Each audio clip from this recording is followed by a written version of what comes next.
This photographer painted over frames, created double exposures, and made images with a dreamlike quality. She was the first African-American woman to have her photos acquired by MoMA. She was influential in starting the Kamoinge Workshop in the 1960s, which is a collective of black photographers based in New York that continues to document their communities to this day. And she fully embodied the life of a well-rounded and intelligent artist. This is Insight for Inspiration, Ming Smith, brought to you by Dehancer Film Emulation. Ming Smith's love for photography started as far back as kindergarten. Her father created different kinds of art throughout his life outside of his working hours, which included home movies and photography. And his tendency to create is what motivated him to give Ming's mother a Kodak Brownie. But given that she rarely used the camera, she allowed Ming to take it with her on her first day of school, where she created photos that she carried throughout her life. The creativity of her family extended outside of her parents. Ming claims her understanding of color came from her grandfather, stating, "My grandfather was a breath of fresh air to me. He was the one who taught me about color. He was a postman, but also painted the exterior of houses. And he had a thing about color. The colors he would paint on a house, on a trim, would delight him. And he would say to me, 'Look at that color. Really look at that color. Look at the whole house and then each part, each color.' I started to become aware of color and color combinations. I became aware of different hues of color. Fascination that Smith had with photography and the arts followed her throughout her entire life. During her college years, she took the only photo class that was available to her, while she pursued a degree in microbiology at Howard University. But few photos survived this early period of her life. She recovered a small box of a few photos from her mother's belongings, after she'd thrown everything else away during a move. She also lost many of the photos that she created during her university years, stating, "I met the campus photographer, who said he would process my film for me. I gave him about 100 rolls of film, but I never saw the film again." After her time in DC, she relocated to New York City, where she worked as a model to support herself while continuing to pursue photography and figure out life, in the way that plenty of young people do. In 1973, she joined a collective of New York-based black photographers established in 1963 called the Kamoinge Workshop. This period is also when Smith began to see her photos in publication, first through the Black Photographers Annual. This came as a result of the influence that photographer Anthony Barboza was having on her and the scene that she was a part of. Every time I went to Barboza's studio, I learned a bit more. Barboza was a commercial photographer, and people used his darkroom, so they were coming in and out all the time. It was a meeting place, a hub for creativity. And that's how I met Lou Draper and Joe Crawford. Lou was the one who invited me to join the group, and Kamoinge was my introduction to photography as an art form. That was a major awakening. According to the Whitney Museum of American Art, Kamoinge comes from the language of a group of people in Kenya, meaning a group of people acting together, and reflects the ideal that animated the collective. In the early years, at a time of dramatic social upheaval, members met regularly to show and discuss each other's work, and to share their critical perspectives, technical and professional experience, and friendship. Although each artist had his or her own sensibility and developed an independent career, the members of Kamoinge were deeply committed to photography's power and status as an independent art form. They boldly and inventively depicted their communities as they saw and participated in them, rather than as they were often portrayed. The group continues to this day with the mission statement to honor, document, preserve, and present the history and culture of the African diaspora, with integrity and respect for humanity through the lens of black photographers. The group now includes the following photographers, each of whom create outstanding and unique work that shows a continued emphasis on making quality work that has continued throughout the group's history, and the importance of diving into the work of different photography collectives to uncover brilliant photographers we may have not been aware of before. It was this group that really opened Ming Smith's eyes to what photography could be. She stated, "Kamoinge was about the critique, but I also learned about lighting. I learned about W. Eugene Smith. Even though I had seen his images before, Lou worked for him. He used to print for Eugene Smith. So Kamoinge opened up the entire world of photography for me. Through the collective, Smith says she learned about setting up group shows and skills involved in printing her images. But the main driving force for this collective to work together was the critiques that they would do of each other's work. Smith said the critiques could be brutal and described them as really cold-blooded. But each of the members knew that the harsh truth that came from these critiques helped them grow and become highly skilled photographers." This video is brought to you by Dehancer Film Emulation, a plugin to help photographers and videographers achieve the look of film through digital means within the following software. For more information on how Dehancer can help you achieve the look of film on your frames by adding authentic and tested looks, compression, grain, halation, bloom, and more, check the link in the description. Her project titled The Invisible Man, Somewhere, Everywhere, was inspired by Ralph Ellison's 1952 novel, The Invisible Man. The images for this series were created over the course of 3 years from 1988 to 1991. And to create them, she employed the long exposure technique to show her subjects without really showing her subjects, as she walked throughout Harlem at night to capture the busy streets and empty corners that made up that part of New York City.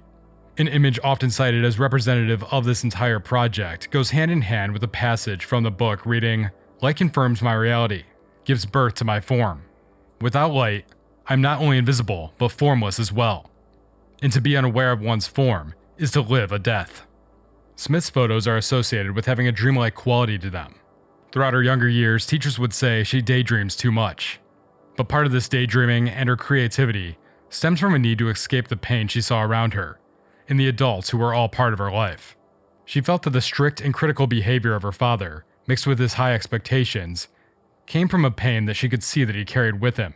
Her aunt suffered from depression, and she saw similar kinds of pain in many of the women in her family. The daydream quality comes through in the creativity she used as an escape mechanism to relieve herself from that pain. Part of getting through life is riding the tides. It takes effort, and I'm glad I kept going. Was I premmed? I didn't want to be a doctor. I was constantly taking photographs, but I never told anyone I had dreams of becoming an artist or a photographer, even when I came to New York.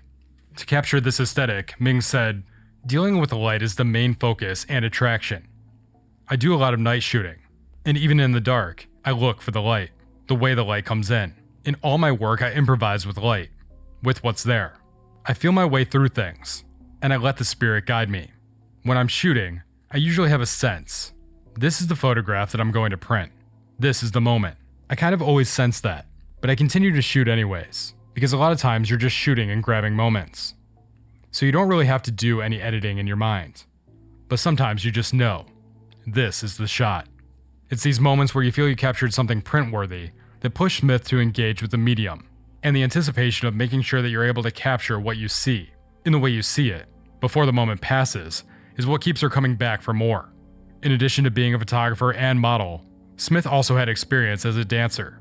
She feels this contributed to her photography because both art forms require you to be in the moment and be dialed in enough to realize what moment you're in. In her own words, it's about always looking at lines and the quality of the movement. It's about seeking energy, breath, and light.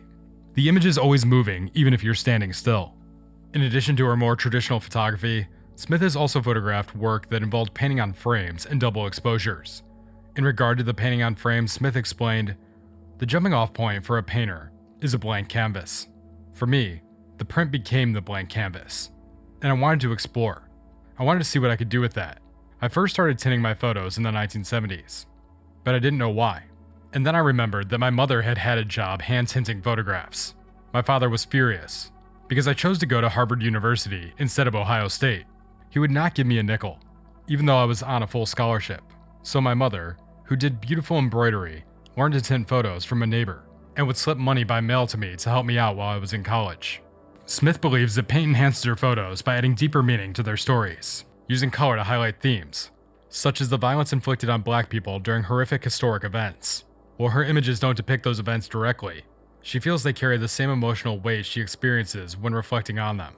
In regard to her double exposure work, she feels the addition of elements outside of her photos gives them deeper meaning in a similar way that paint does to her painted frames. The painted frames also played a major role in a series she created in 2006 titled Transcendence. Smith explained that the series was inspired by Alice Coltrane, and the musical journey, spiritual journey, and life journey she went through with her husband John Coltrane. It was also meant to elevate her life experience in Columbus, Ohio, where she experienced the KKK, Jim Crow, and other injustices against African Americans. In her own words, the Transcendence series was a way of transcending all of that, creating art out of that pain. "I was married to what I would call an avant-garde jazz musician. It was a period of lost jazz. Jazz also represented the freedom coming out of Black culture. I was touring with this group, the World Saxophone Quartet, all over the world, and I would work along the way too. My ex stayed up late and drank. I would go home, and then get up in the morning while everyone was asleep and photograph." Throughout the course of her career, Smith has captured images of many jazz musicians. The dreamlike qualities of her photography come through to capture jazz musicians. She said, I wanted to capture the spirituality, the humanity of black people, my love for the culture. Jazz musicians were celebrities around the world. They were loved. People identified with the music. So why then was black culture stereotyped as guys in the hood, or poor folk on heroin? One of the most iconic jazz musicians that Ming photographed was Sun Ra. He was a jazz musician responsible for a prolific output of music, and some incredibly otherworldly creations and life experiences.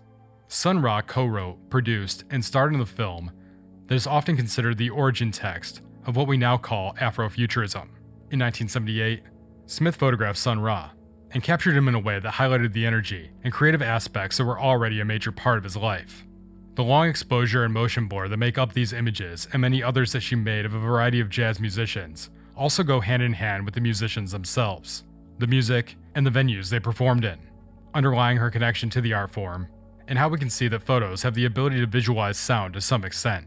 In terms of career highlights, Smith stated, "Well, of course being in MoMA was a highlight, and being in We Wanted a Revolution. I was really happy to be included. Those were the two main highlights. But actually, it's being acknowledged for my work."